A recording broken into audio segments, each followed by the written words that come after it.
ലക്ഷദ്വീപങ്ങളുടെ പൊൻപ്രഭയിൽ വിളങ്ങി ഹോസ്തൃകി ശ്രീകൃഷ്ണ ക്ഷേത്രം.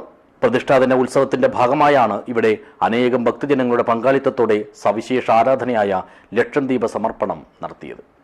This news sponsored by Bobby Jamanor International Jewelers, traditionally trusted for 162 years.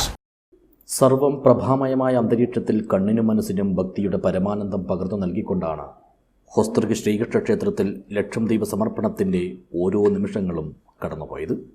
പ്രാർത്ഥനാമുഖരിതമായ അന്തരീക്ഷത്തിൽ ഒരു ദീപം 10,000, 100,000, 1,000,000, 10,000,000, ലക്ഷമായും മാറിയത് ഭക്തിയുടെ അസുലഭമായ കാഴ്ചയായിരുന്നു.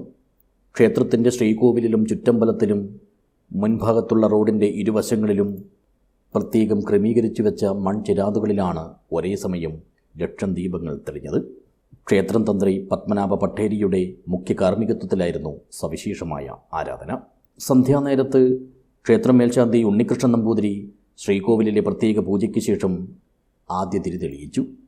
ശേഷം വിശിഷ്ടാതിഥികളായി എത്തിയ ചിന്മയ മിഷൻ സ്വാമി വിശ്വാനന്ദ സരസ്വതി, കാഞ്ഞങ്ങാട് പ്രജാപിത ബ്രാഹ്മണീയ വിശ്വവിദ്യാലയം ബ്രഹ്മകുമാരി BK സിന്ധു, ക്ഷേത്രം രക്ഷാധികാരി HN Shankara, president HR Sreedharan, secretary Nagaraja Hegde എന്നിവർ വിളക്കുതിരികൾ കൊളുത്തി.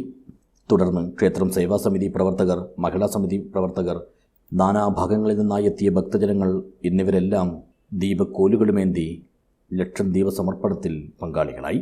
ഗ്രാമത്തിൻ്റെ സർവൈശ്വര്യമാണ് ലക്ഷദ്വീപ സമർപ്പണം കൊണ്ട് പ്രധാനമായും ലക്ഷ്യമിടുന്നത്. കൂടാതെ പുതുതലമുറയെ ക്ഷേത്രാചാരങ്ങളുമായി ബന്ധിപ്പിക്കുന്നതിനും ഇത് വഴിയൊരുക്കുന്നു. പ്രതിഷ്ഠാദിന ഉത്സവത്തിൻ്റെ ഭാഗമായി രാവിലെ മുതൽ വിവിധ താന്ത്രിക പൂജാതി കർമ്മങ്ങൾ നടന്നു. ഉച്ചയ്ക്ക് വിഭവസമൃദ്ധമായ അന്നദാനവും ഉണ്ടായിരുന്നു. News bureau, Kanhangad.